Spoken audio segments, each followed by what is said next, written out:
Hey everyone, it seems like you all are really into learning new stuff. So we've got this deep dive ready for you today, and we're going to be looking at psychology. Like specifically, how to change behavior and the different ways therapists do that. Oh, yeah. You gave us a ton of really interesting stuff on behavior modification, CBT, solution-focused therapy, even integrative therapy. It's going to be a wild ride through some pretty powerful techniques. Yeah, for sure. So we're going to start with behavior modification. Yeah. And one thing that jumped out at me from ignou1.pdf was that it's not about like labeling people, hmm putting them in boxes.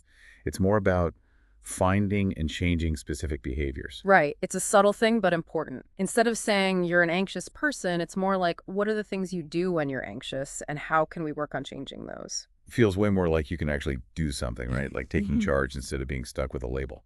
And what's cool is that this whole approach comes from some pretty unexpected places. Yeah, you might be surprised to know that some of the basic ideas of behavior modification came from experiments on animals, like Pavlov's dogs and them drooling when they hear a bell, or Thorndike's cats learning to get out of puzzle boxes. So that's like classical conditioning, right? Like Okay. when I smell cookies baking and my mouth starts watering, even though I haven't even tasted them yet, does that go all the way back to those animal experiments? Exactly.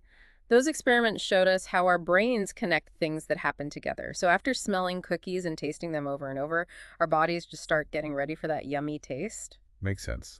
So that's one type of conditioning, but Unit1.pdf mentioned two main types, respondent and operant. What's the difference? Well, respondent conditioning is what we just talked about, reflexes and automatic responses. Operant conditioning is all about how actions and consequences are linked. So it's like how we learn from rewards and punishments. Like if I teach my dog to sit by giving him a treat, that's operant conditioning, right? You got it. That positive reinforcement, the treat, makes your dog more likely to sit again in the future. Gotcha. And I guess the opposite works too. If I tell my dog off for jumping on people, that's punishment to make him stop doing that. But is it really that simple? Like just rewards and punishments? It's actually a little more complicated than that. Did you know that both reinforcement and punishment can be positive or negative? It's not about good or bad. It's about adding something or taking something away. Wait, there's negative reinforcement too? That sounds confusing. What's the difference between that and punishment? Okay, let's imagine you have a headache and you take some medicine. The medicine takes away the pain, and that makes you more likely to take medicine next time you have a headache. That's negative reinforcement, taking away something bad to increase a behavior. Oh, okay. Taking away something bad to encourage a behavior. So what about negative punishment? What's an example of that? Think about a teenager who stays out past curfew. Their parents might take away their phone for a week. Hmm. That's taking away something good, the phone, to try and stop them from breaking curfew again. Okay, that makes sense. So knowing all these different types of reinforcement and punishment is really important for changing behavior, huh? Absolutely. And it doesn't stop there. It also matters how often you give the reward or punishment. How often? What do you mean? Think about slot machines. They give out winnings totally randomly, and that keeps people playing because they never know when they'll win. Turns out that kind of unpredictable reward is super strong for keeping people doing things. So that's why those games are so addictive. The randomness keeps you hooked. But let's say we're trying to help someone break a bad habit, like biting their nails. How does all this fit in? That's where we use something called extinction. It's basically removing the reward that's driving the behavior. So if nail biting helps someone deal with stress, we'd need to find other ways to manage that stress. The tricky part is that extinction often makes the bad habit worse for a bit before it starts to go away. So it gets worse before it gets better. Why is that? It's like the behavior's last attempt to get what it wants.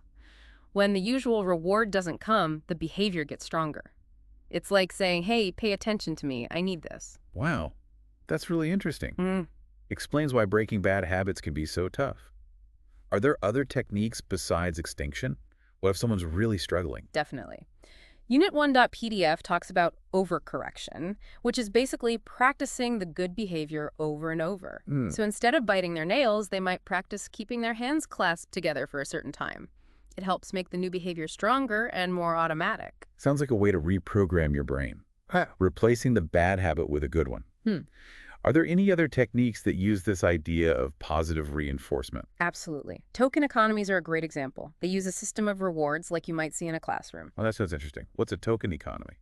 Think about a classroom where kids earn tokens for good behavior.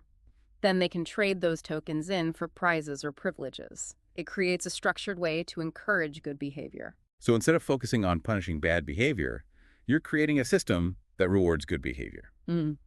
Seems like a much more positive approach. This has been a really cool look at behavior modification, but I'm already thinking about how these external strategies work with our inner world, our thoughts and feelings. That's a great point. And that's exactly where cognitive behavioral therapy, or CBT, comes in. It bridges the gap between what we do and how we think, exploring how our thoughts shape our feelings and actions. That sounds super interesting. Let's jump into CBT next. So we just looked at how things outside of us can really change how we act. But what about what's going on in our heads? That's where CBT comes in. Yeah, it's like we're going from the outside in. Unit2.pdf had this awesome little summary of CBT. Basically, it's saying that what we think controls how we feel and what we do. That's the heart of CBT. It helps people realize what they're thinking, especially the thoughts that make them feel bad or act in ways they don't want to. And the cool part is once you see those thoughts, you could actually change them. So instead of feeling helpless, you can take control. That's awesome. The source also mentioned the ABC model. Is that one of the ways CBT helps us do that? The ABC model is like the foundation of CBT. It stands for activating event belief and consequence. It shows how things usually go. Something happens, then we have a thought about it, and that leads to how we feel and what we do. Can you give me a real-life example of that? Sure. Let's say you're at work and your boss walks by without saying hi. That's the activating event. Now, different people will have different beliefs about that. I'd probably freak out a little, like, oh no, my boss is mad at me, what did I do wrong? But someone else might not even notice. Exactly. And those beliefs are super important because they directly affect the consequences, how we feel and act. So you thinking your boss is ignoring you might make you anxious, stressed, or even angry. You might start avoiding people or overthinking everything you do at work. But if someone else just thinks their boss is busy, they might not even react at all. So it's not really the event itself that matters, it's what we think about it. You got it. And that's where CBT helps. It helps us figure out those unhelpful thought patterns, the cognitive distortions that mess with our emotions and actions. Cognitive distortions. Huh. Sounds kind of complicated. What are some examples of those and how do they affect us? Well, there are a bunch of common ones, and we all do them sometimes. One is black and white thinking. Seeing things as all good or all bad with nothing in between. Like, if I don't get this promotion, I'm a total failure. Yep. Another one is mind reading. Thinking you know what other people are thinking, even though you have no idea. Oh, I do that all the time. Yeah. Like, my friend didn't text back. She must be mad at me. But really, I have no clue why she didn't text back. And there's fortune telling, predicting that something bad will happen even though there's no reason to think that the day. For example, I'm going to bomb this presentation and everyone will think I'm incompetent. Those distortions are sneaky. We don't even realize we're doing them, but they can really mess with our heads. That's it. So how does CBT actually help us change these thoughts? CBT therapists use a bunch of techniques. One is called cognitive restructuring. It's about finding the distorted thought, looking at the evidence for and against it, and then coming up with a more balanced and realistic thought. So it's like putting those negative thoughts on trial. Exactly. Another technique is behavioral activation. It's based on the idea that what we do can change how we think and feel. So if you're feeling down and withdrawn, doing things you used to enjoy can actually help you feel better. So instead of waiting to feel better before you do things, you're doing things to make yourself feel better. I like that. Right. And then there's exposure therapy, which is often used for anxiety and phobias. It's about slowly exposing yourself to the thing you're afraid of in a safe way, so you learn that it's not as scary as you thought. So if someone is terrified of spiders, they might start by looking at pictures, then watching videos, and eventually work up to being in the same room as a spider. That's the idea. By facing their fear over and over, they learn that it's not actually dangerous, and their anxiety goes down. And one of the best things about CBT is that it gives you tools you can use on your own outside of therapy. It's not just about what happens in those sessions, but about giving you the power to manage your thoughts, feelings, and actions every day. So it's all about being proactive about your mental health. I love that. But I'm also curious about the other therapy approaches we talked about, like solution-focused therapy.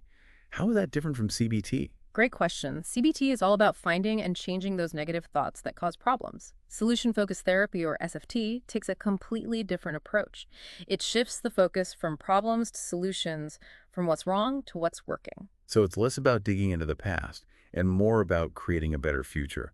That's a really positive way to look at it. Tell me more. Okay. So we talked about changing what we do with behavior modification and changing how we think with CBT. But now it's like a total mind shift with solution-focused therapy. It's all about solutions instead of problems, right? Yeah, it's a really different way of looking at things. Instead of getting stuck on what's wrong, SFT helps you see what's possible. Unit 3.pdf called it a competency-based model. What Yeah. does that even mean? Basically, it means SFT focuses on what you're already good at, and the times when the problem isn't so bad, it's about seeing what you're doing right and making more of that. So it's like finding those little bits of hope and then figuring out how to make them bigger. Exactly. It's like changing "I can't" to "how can I?" And one of the coolest tools they use in SFT is the miracle question. Oh yeah, I remember that from before. Hmm. But what exactly is it, and how does it work? It's like a way to really imagine what it would be like if the problem was gone. It goes like this. Imagine you wake up tomorrow and poof, the problem solved. What would be different? How would you feel? What would you be doing? Whoa, I could see how that would be powerful. It's like giving yourself permission to dream big and then figuring out how to get there. Exactly. It helps you see those little steps you can take right now to make that dream happen. And SFT also uses other interesting techniques like scaling questions. Scaling questions, what are those? They're a way to measure progress. Instead of having some big vague goal, you rate how you're doing now on a scale from 1 to 10. Then you figure out what it would take to go up even just 1 point. So it's like breaking down a huge, scary goal into smaller steps that you can actually do. That's really helpful. And I remember the excerpt mentioned reframing too. What's that all about? Reframing is like finding a new way to look at the problem. It's about challenging those negative thoughts and looking for a different, more positive interpretation. So instead of saying, I'm a loser because I didn't get that job, you might say, this wasn't the right job for me, but now I can find one that's even better. Exactly. Reframing helps you go from feeling defeated to feeling empowered. This has been amazing. We've covered 3 totally different ways to change behavior. Changing actions with behavior modification, changing thoughts with CBT, and focusing on solutions with SFT. But what if you combine parts of each approach? That's where integrated therapy comes in, right? Yep.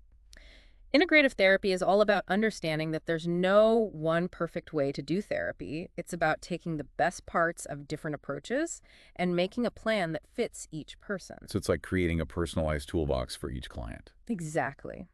One model of integrative therapy that really stood out to me is multimodal therapy. It uses a super detailed assessment called BASIC ID. It stands for behavior affect, sensation, imagery, cognition, interpersonal relationships, and drugs biological factors. Wow, that covers everything. It's like they're looking at the whole person and everything they're going through. That's the point. And multimodal therapy also uses this idea of the authentic chameleon. Okay, that sounds cool. What does that mean? It means the therapist changes how they work to fit each client's personality and what they like. It's all about being flexible and meeting the client where they're at. So it's about building a real connection and making the therapy fit the person, not the other way around. Exactly. It's about understanding that everyone is different and there's no single path to feeling good. This deep dive has been incredible. We've learned so much about how to understand and change behavior. It's amazing how many different ways there are to grow and change. Whether you focus on your actions, your thoughts, or your solutions, there's a way for everyone. And the most important thing is to be curious, to try new things, and find what works best for you. And to remember that you don't have to do it alone. There are therapists and resources to help you along the way. So keep learning, keep exploring, and keep growing. This deep dive was just the start. There's a whole world of knowledge out there about how our minds work and how we can change.